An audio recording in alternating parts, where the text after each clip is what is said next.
कुठले तरी छोटू एक थोडा इमोशनल पण असतो हा ओके. आणि प्रॅक्टिकल असतो. आणि हा धनंजय खूप सिक्स सेन्स वर काम करणार असतो, इन्स्टिंक्ट्सवर काम करणार, की मला Instincts आता हे वाटतं की मला या माणसामध्ये काहीतरी प्रॉब्लेम वाटतोय वगैरे असं. इम्पल्सिव्ह आणि इन्स्टिंक्टिव्ह. ह्याला असं होतं की या माणसामध्ये काय प्रॉब्लेम आहे, हा तर एकदम साधा वाटतोय, काय आपलं गाणी ऐकतोय, छान आहे, चांगलं आहे, ह्याच्यात काय प्रॉब्लेम असू शकतो वगैरे असं ती केमिस्ट्री आहे.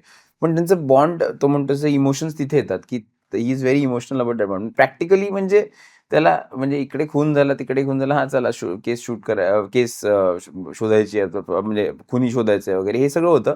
बट धनंजयच्या बाबतीत he is very very emotional आणि positive. That's a very funny chemistry that we cracked म्हणा, की ती लेखनातनं आली, दिग्दर्शनातनं आली, आणि आदिनाथला पण त्याचं क्रेडिट आहे की ते ऑटोमॅटिकली केप्ट ऑन रिस्पॉन्डिंग, आणि आम्ही दोघी असा काहीतरी वेगळंच काहीतरी केमिस्ट्री आम्ही डेव्हलप केली.